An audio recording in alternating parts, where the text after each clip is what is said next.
Secret recipe MDH का जीरा SIP जल जीरा मसाला। सिप सिप जीरा सिप MDH का जल जीरा सिप MDH का जल जीरा SIP. From the Republic Media Network headquarters, it's time for Arnab Goswami on The Debate.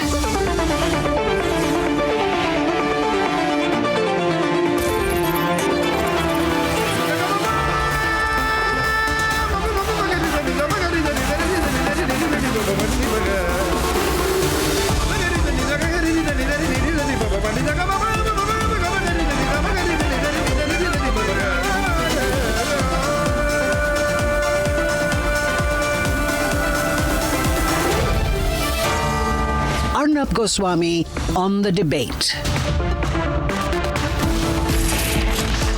On The Debate tonight at 8 p.m, global embarrassment, Donald Trump, nobody is listening to him. At 8:30 p.m. tonight, Pakistan has the dubious distinction of being the only Muslim country backing Israel. And at 9 o'clock tonight, with a ceasefire in tatters, who's won, or rather, who's winning this war?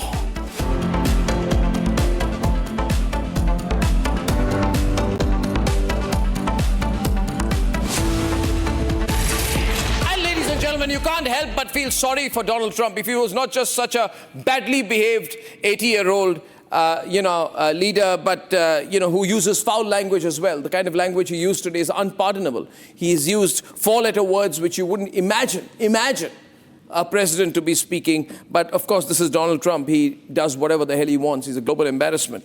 Ladies and gentlemen, nobody listens to Donald Trump. That's my plea tonight. Khomeini of Iran doesn't listen to Donald Trump. Trump said there is now a total ceasefire, and I have managed a ceasefire between Iran and Israel, and he said it's a complete and total ceasefire.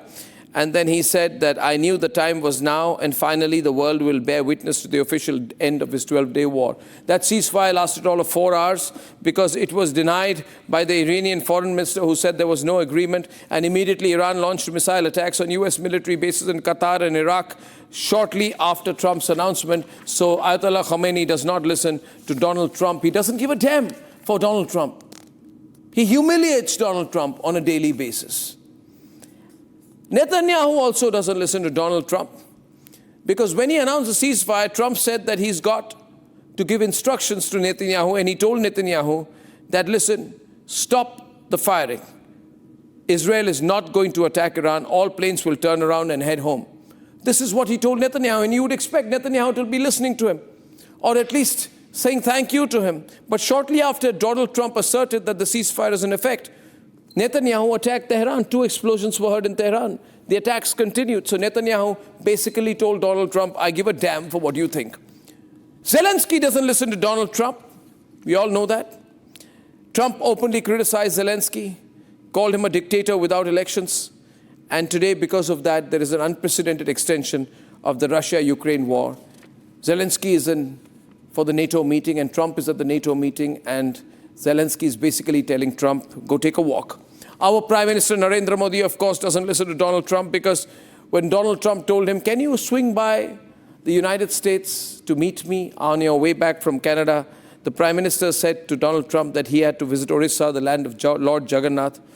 And when Trump tried to claim credit for the India-Pakistan ceasefire, the Prime Minister told him over a phone call that nothing like that ever happened or has existed. So Narendra Modi put Donald Trump in his place. Xi Jinping of China doesn't listen to Donald Trump at all. At all. Trump announced a trade deal with China on the Truth Social platform, and he said our deal with China is done, subject to final agreement by President Xi and me. And ladies and gentlemen, China has not uttered one word since then on this so-called celebrated deal by Donald Trump. Ladies and gentlemen, on 31st May, then Trump went on to say, China, perhaps not unsurprisingly to some, has totally violated this agreement with the US. So much for me being Mr. Nice Guy. Fact is, Donald Trump, Xi Jinping ignored you, put you in your place, insulted you. And so has Putin. On the 19th of May, Trump called Putin and spoke to him for 2 hours, and then told Putin ceasefire talks will start immediately on Truth Social, where he says, I am Donald Trump, President of the United States of America. And in response, within a week, Russian forces launched a barrage of 367 drones and missiles at Ukrainian cities, including Kiev, in the largest aerial attack since the start of the war. And all that Trump could say was, Putin has gone completely crazy.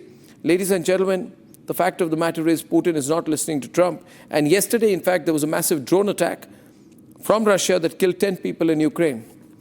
Elon Musk doesn't listen to Donald Trump either.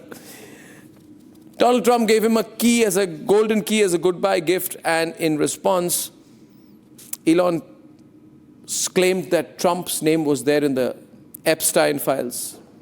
We all know Epstein, the pedophile, big charge by Elon Musk. I don't know whether he was trying to blackmail Trump or hit him back. But nobody gives a damn about Trump. Even his director of national intelligence, the very smart Tulsi Gabbard, in March recently said, Iran doesn't have any nuclear weapons, and Iran is not producing any nuclear weapons, and Khamenei has not authorized the nuclear weapons program at all. And on 20th June, Trump said that she's lying, she's wrong. Nobody listens to Donald Trump. So you must imagine, how can things be so bad for Donald Trump? Ayatollah Khamenei does not listen to Trump. Netanyahu doesn't listen to Trump. Zelensky does not listen to Trump. Likewise with Xi Jinping. Likewise with Vladimir Putin. Likewise with Elon Musk. Likewise with Tulsi Gabbard. But there's one man, one person on the planet who always listens to Trump, and that is nobody else other than the Pakistan Army Chief, so-called Field Marshal Asif Munir. Asif Munir loves Trump. Asif Munir said, I love Trump, and Trump said, I love Pakistan, ladies and gentlemen. And he said it was an honor for him to meet Asif Munir. Of course it would have been an honor, given the fact that Asif Munir was the man who was providing shelter to Osama bin Laden. Ladies and gentlemen, I've been saying this for a very long time. With Trump, you can be sure of one thing: there is no American hegemony. With Trump, you can be sure of one thing: America is going to go down. With Trump, you can be sure of one thing: nobody will take America seriously. Nobody. Let's debate. He first claimed that he had brokered a ceasefire. At 3:22 a.m. this morning, Trump congratulated the world for brokering a ceasefire for what he called the 12-day war. However, his proposal was doomed from the start. Hours later, the Iranian foreign minister directly contradicted Trump, saying there was no agreement on any ceasefire. This did not stop Trump from taking a victory lap. Trump made a tall claim that both Israel and Iran came to him and asked for a peace. Extending unlimited blessings to their future, Trump even congratulated the two nations. However, Trump's fast did not last for too long. Soon after the announcement, a barrage of Iranian missiles hit Beersheba in Israel, causing massive carnage and killing 4 individuals.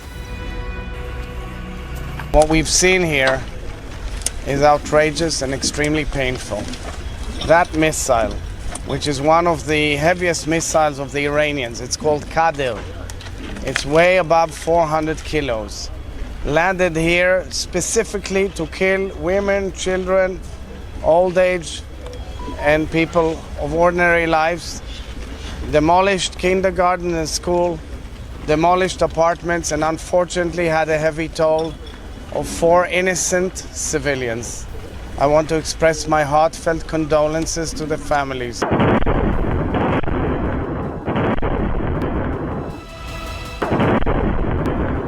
Israel, in retaliation, conducted more strikes in Iran, leading to a complete collapse of the ceasefire. Trump, still in complete insensitivity, claimed that Israel has gone overboard in retaliation to a lone rocket of Iran. I don't think so, but I'm not happy that Israel's going out now. There was one rocket that I guess was fired overboard. It was after the time limit, and it missed its target. And now Israel's going out. These guys got to calm down. Ridiculous. Not just that, Trump kept blaming Israel for more unloading on Iran and breaking down the ceasefire. I didn't like plenty of things I saw yesterday. I didn't like the fact that Israel unloaded right after we made the deal. They didn't have to unload. And I didn't like the fact that the retaliation was very strong. But in all fairness, Israel unloaded a lot. And now I hear Israel just went out because they felt it was violated by one rocket that didn't land anywhere. That's not what we want, I'll tell you. And I'm telling you, I'm not happy about that, Israel, either. The frustration on Trump's face was clear. His entire plan to claim mediation again was collapsing right in front of his eyes. And from showering blessings in the morning, it came down to expletives in the evening. Israel, as soon as we made the deal, they came out and they dropped a load of bombs, the likes of which I've never seen before. The biggest load that we've seen. I'm not happy with Israel. You know, when I say, okay, now you have 12 hours, you don't go out in the first hour and just drop everything you have on them. So I'm not happy with them. I'm not happy with Iran either. But I'm really unhappy if Israel's going out this morning because the one rocket that didn't land, that was shot, perhaps by mistake, that didn't land. I'm not happy about that. You know what? We basically have two countries that have been fighting so long and so hard that they don't know what the they're doing. Do you understand that? Trump is rapidly losing all credibility with repeated rejections of his far-fetched claims. First, it was India that called out his mediation claim on the India-Pakistan ceasefire understanding. Then it was Iran who did the same. Even Canada has called out Trump's bid to thrust 51st state idea. China outrightly rejected Trump's trade deal claims.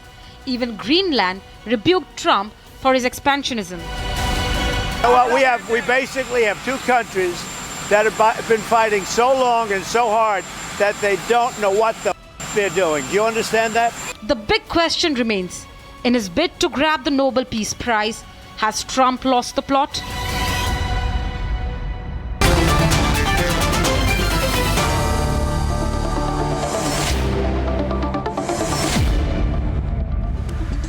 Charles Kupchan, we just heard the American president use a four-letter word while talking to reporters. I think it's terrible, you know. It's becoming Vibhuti Jha, welcome. He has been earlier pro-Trump, no longer. Alexander Shajan and Anand Ahuja are both pro-Trump from Atlanta and New York. But Dr. Kupchan, when you hear an American president use the F word, just because he's failing, it's also very embarrassing. Each time he keeps announcing that he's made an achievement and it collapses in 2 hours. Does it become a reflection of his inability or American weakness? Listen, you know, Trump is Trump. Trump right now is uncontrolled by the so-called adults in the room that were in his administration in the first term. None of those more traditional conservative Republicans are around him. And so this is just undiluted Donald Trump. As you know, Arnab, I'm not a fan of President Trump. That having been said, I think the lead into the show was a little bit one-sided. I agree with everything you said. Most of what Trump has attempted to do has failed. That having been said, I think there are people who are listening to Trump. I think Iran is listening to Trump after he hit them with bunker busters. I'm guessing that we're going to see Iran capitulate eventually because it doesn't have an option. Trump is at NATO today. They're probably going to agree to a defense spending target of 5%. That's Trump. You got 17 countries negotiating trade deals with Trump. Is he going to get to yes on most of them? Who knows? Probably not. You've got Mexico that is helping Trump keep immigrants from getting to America's southern border. So I don't think it's black and white. I'm broadly in agreement with you that Trump is not doing anybody any interest, including himself. But listen, America still has unquestioned sway. Yes, Trump is diluting that sway, but there are countries that are listening to him, Iran in particular. Well, I mean, you know, Dr. Kupchan, depends on the way you look at it, because the question is that you can pressurize a country, but you can't announce a ceasefire on its behalf. So I think that he's got the terminology wrong. That is not the way any country will work. What he did wrong was that he said that Iran and Israel have both agreed to a ceasefire and total ceasefire, And then he kept appealing that the Israelis must not respond, and Iran denied a ceasefire. Then Iran launched missile attacks on the US military base in Qatar. Then he went public and said they had given me advance notice. Then Khamenei posted a picture of a burning American flag. And now the Americans are saying that our targeting of the Fordow base may not have been completely successful because there is a lot of enriched uranium that the Iranians still have. So, whereas 2 days back he said he has finished the nuclear program.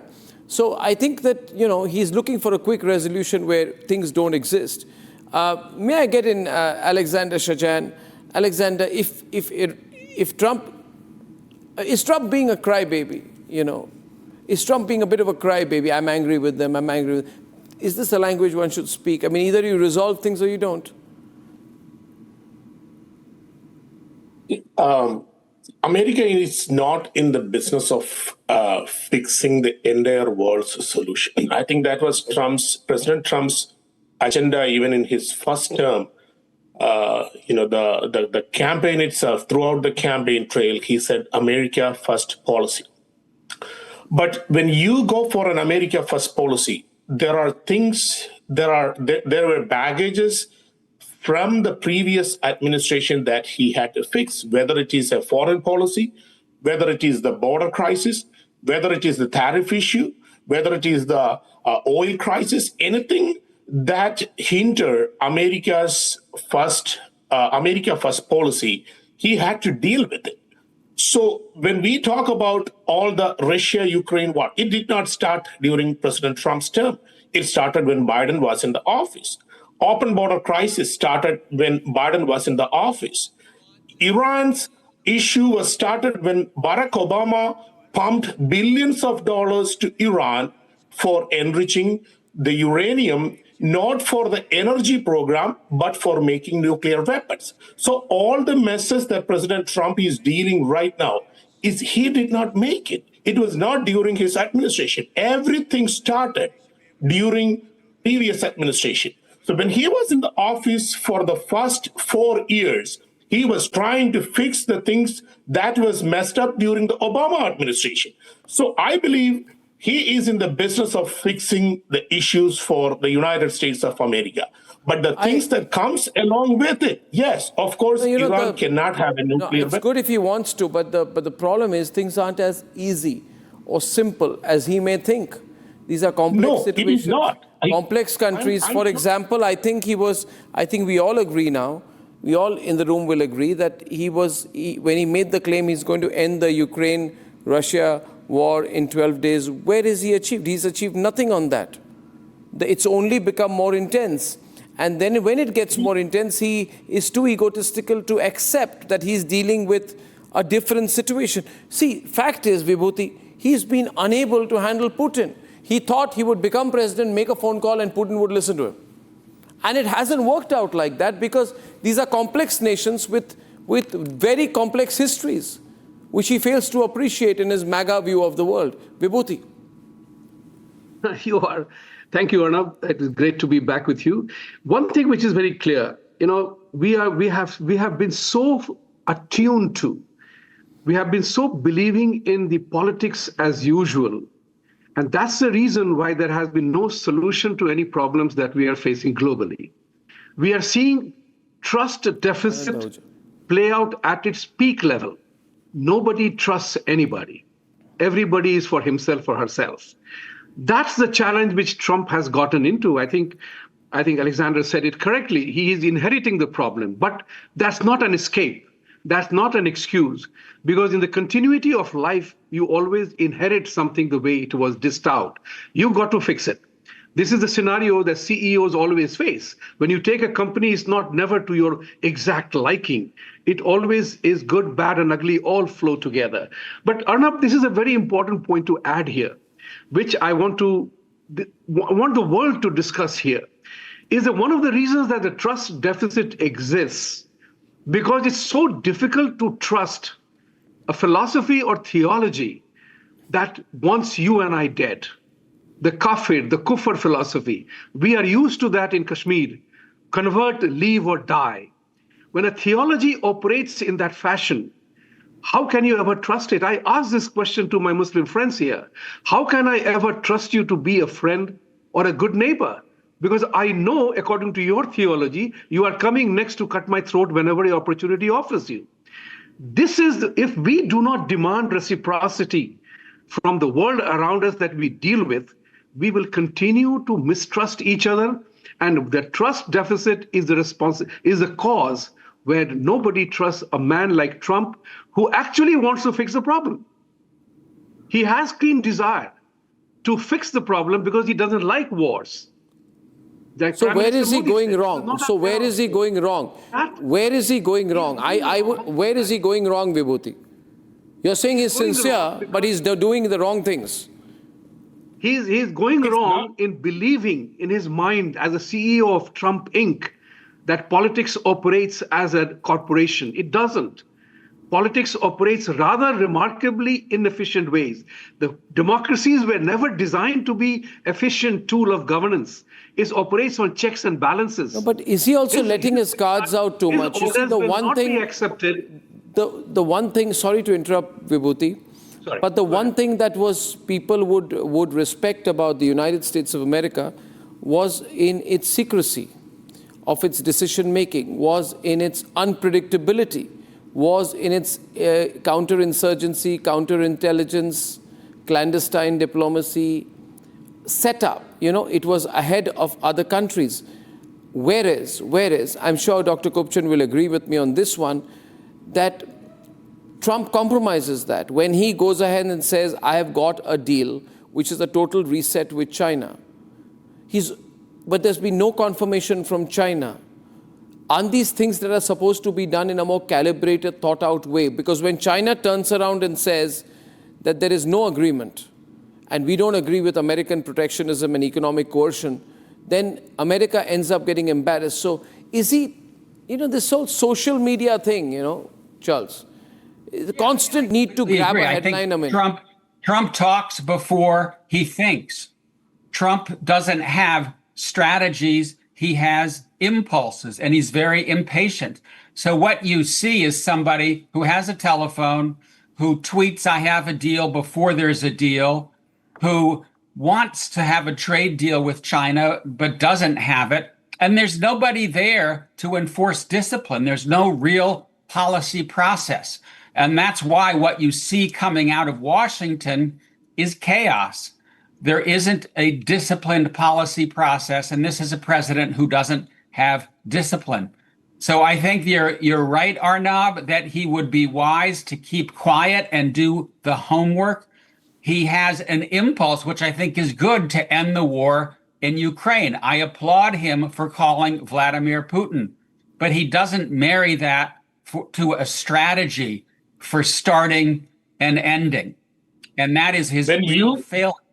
When you say, let me ask you this. When you say chaos is coming out of Washington, D.C., please explain the chaos that we went through for the last 4 years of domestic terrorism, violence in the streets. Why do we have sleeper cells in the United States? Can you please explain who let these criminals inside? Who let these Islamic terrorists inside the United States of America in the last 4 years? Can you please explain that? Don't just tell Trump did that. Chaos is coming out of Washington, D.C. Nobody is listening to Trump. Tell me who did listen to Biden. You answer that question also. Please don't tell that. It's not a legitimate argument to deflect Trump's failings by saying, oh, this is Clinton. No. Oh, this is Obama. It's not to justify anybody's failure. Come on, Mr. Shahjan, let him finish. Let Charles respond to you. Trump is the one who is blowing up the global economy. Trump is the one who is causing violence in the streets of Los Angeles by going around and illegally deporting immigrants. That's Donald Trump. That is not Barack Obama, and it's not Joe Biden. That is not true. That is not true, sir. Even the court, the Supreme Court, even the federal court yesterday there was an order. Trump could continue the deportation for the illegal criminals that is in the nation. How many illegal? Are you listening? Say it again, Mr. Arnab. No, Go ahead. That's fine. Sorry. No, that's all right. I just like to get an Anand here. See, Okay, please, I please, think yeah, what is please go ahead. happening Yeah. with 500, Trump, we don't and we are know what affiliation they have. So Anand, Iranian Anand. 1,500, they entered United States illegally during Biden's time. Why don't you talk about that? We don't know. They may have a sleeper cells here. 700 Iranians, we don't know what their affiliation with which political party they have in Iran. So you are talking of Donald Trump's deporting illegal immigrants is a crime. We just heard. Okay, I just have a soundbite that came in from Donald Trump, and he has changed his mind again. Now he's praising Iran and trying to say that they're a great trading country, and he does not want to do regime change, which he wanted to do yesterday. So Vibhuti, we don't know how to deal with him. He wanted to do regime change yesterday, and today he's saying regime change is a bad idea.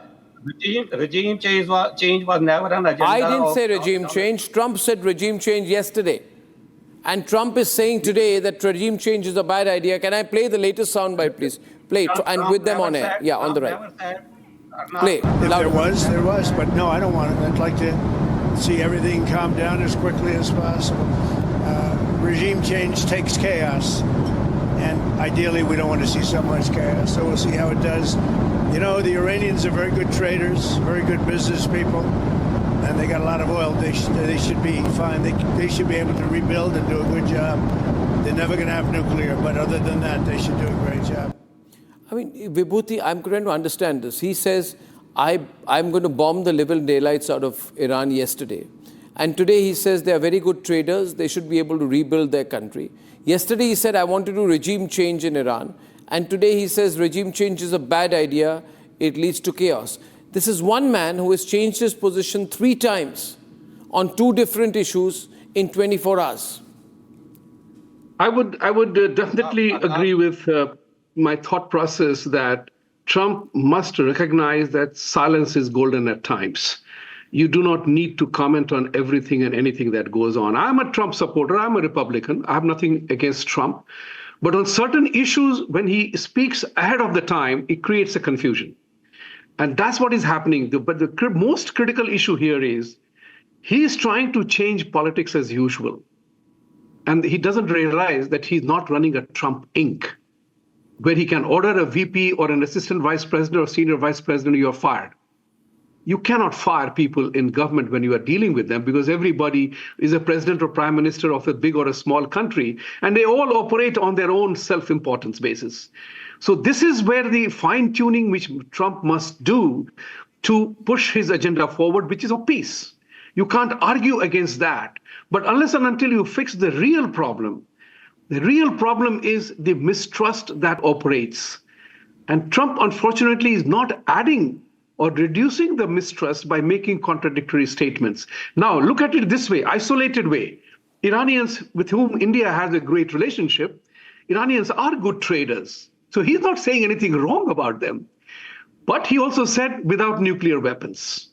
This is where the distinction needs to be operated upon, that he needs to make a distinction. You want to obliterate Iran with nuclear weapons? I will not let you have it. But if you stop that nuclear issue, I'm willing to have trading relationship with you. But that point gets submerged in the chaos and cacophony of the words. And this is where I thought people like you, Arnab, and others can make this voice sound bigger, that unless and until you demand reciprocity in mutual conduct and behavior, just as I'm operating under your reciprocal arrangement, nobody is shouting over each other. This is what discipline is all about. So I would urge Mr. Trump, take a step back and address the core issue. The trust deficit will remain until you are able to tell Islamic world to abandon, abrogate, leave, convert, or die kind of a theology where Anand, you, me, and anybody else are all ready for a death by cutting the neck. You can't have Muslim as a friend and a good neighbor. Unfortunately so, but that's the truth. If you don't address that scenario, if we don't demand that reciprocity, you can't have a trust element. How can Iran trust? I mean, for example, here is a very important issue. Iran has been shouting at the rooftop, death to America and death to Israel. Has anybody asked Iran, why don't you say that policy was wrong? We are withdrawing that policy and we apologize for that kind of a vicious dialogue. So if you do not abandon that ideology, how can I trust you? Trump is having to deal with that. I sympathize with him because this is a man, I have been hearing this, Arnab, since 1991 when I came here. Fixing Washington. Nobody has attempted even to do that. Yeah. That's the issue that Trump is facing here. And I sympathize. That's why I changed from democratic without exaggeration. And without exaggeration, I feel this is one of the weakest points America has ever been.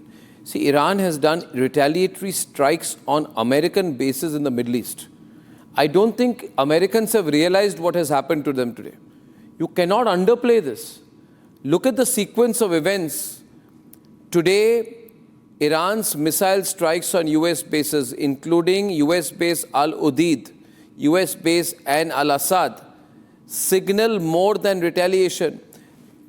Iran has openly hammered militarily America, right? It has struck whether you accept it or not without fear of immediate consequence. There is no fear of America. Your American military bases have been attacked. One minute, Anand, listen, let me complete. You may not want to hear this. Let me tell you, if any country, 1 minute, you don't want to hear this, but I'll have to say it because you may underplay it, your local channels may underplay it.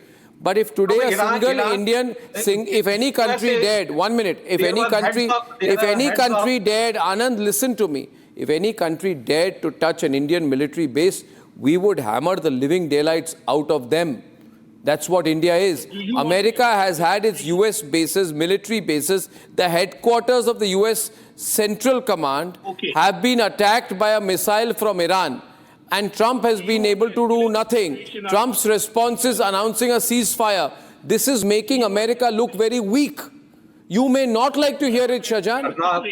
You may want to portray Trump as a strong leader. But what has your strong leader done when your military bases have been attacked by Iran today? Sir, would you approve an escalation or a de-escalation? What you want to happen? Would you want to happen an escalation or a de-escalation? I'll reply. Answer that question, please. Shall I reply? I am only saying, Alexander, sitting in Atlanta, do you realize that me sitting in Delhi read the facts differently from you? I am seeing Iran openly attack the headquarters of the US Central Command, and I am seeing an American president suing for peace after that. Sir, so you know what? This is making you look weak. No, let me tell you this. I'm sitting in a state where they can hit, and we have the most nuclear programs in the state of Georgia. We are a target. I'm not sitting in a safe place, okay? But my thing is, if one American soldier was hurt in that attack, do you think that America would let them go? Absolutely no. If US can go fly a B-2 aircraft 37 hours and hit their nuclear site and come back without them knowing, don't underestimate the power of the United States of America. Alexander, don't fool yourself. American military bases attacked you. America did nothing. That's the headline. Charles Kupchin. Charles, please. We don't want this war to escalate. I think Donald Trump was right to exercise restraint and not hit back against Iran. We don't want this war to turn into a broader Middle East war. But you're already in, and you haven't won. No, that's what I was trying to say. It's not that we don't have issues. We do have issues. We do have a problem. We are in a crisis. We are in a global crisis. You yourself said the other day, the world is in a big crisis. And yes, we all agree with that. And we don't want it to be escalated. Okay, there are certain times that when we get into an issue with somebody... Thing is this, see, when I speak to Trump supporters, Alexander and Anand, don't retaliate to me, just listen to me. They have a blind faith in Trump, almost as if Trump is the final word, the annihilator of everything else, like next to God. You've raised this man to the level of divinity, which you shouldn't. Now, let me tell you one thing. Let me tell you, outside of where you are and outside of your world, the way the world looks. Today, China is bankrolling Russia's war. It has turned sanctions into a geopolitical joke.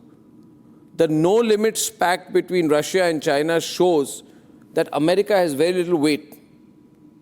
So it is, you see, when you threaten too much and you do little, you will at some point have to sober down and realize you cannot be a global bully. That's all I'm saying. Can I respond to you in a minute? Bullying approach is bad, not going to work.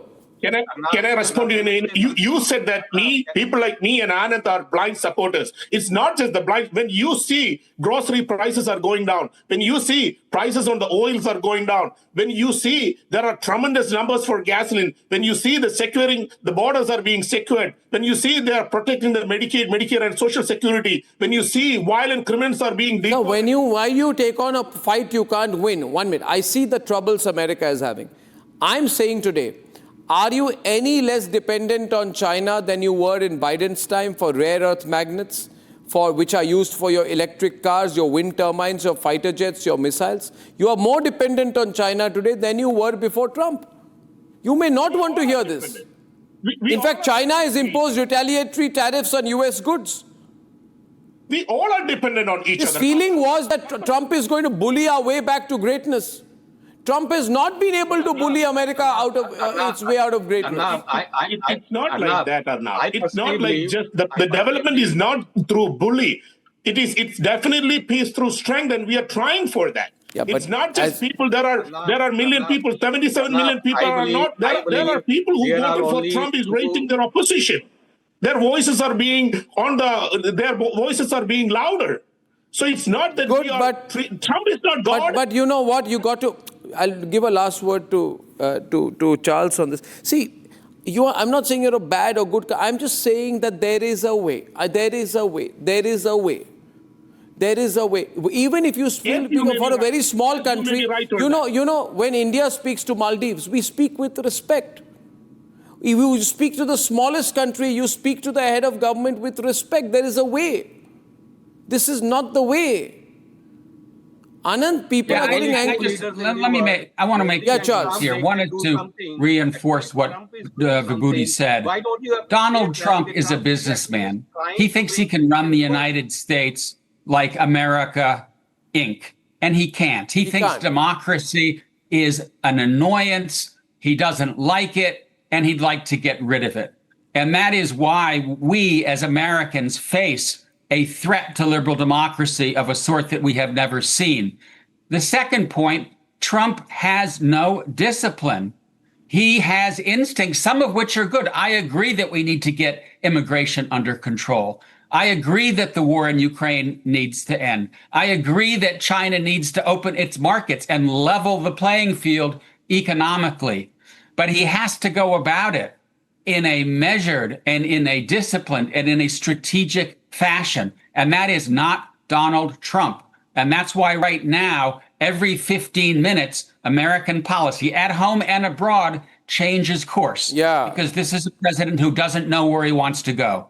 Absolutely. Well, okay, I'll close this here. There are lots of lessons, ladies and gentlemen. I thank you all very much. आधे bowl दही में 4 चम्मच MDH चटनी पुदीना मसाला डाला, stir करो, पुदीना चटनी तैयार। MDH चटनी पुदीना मसाला।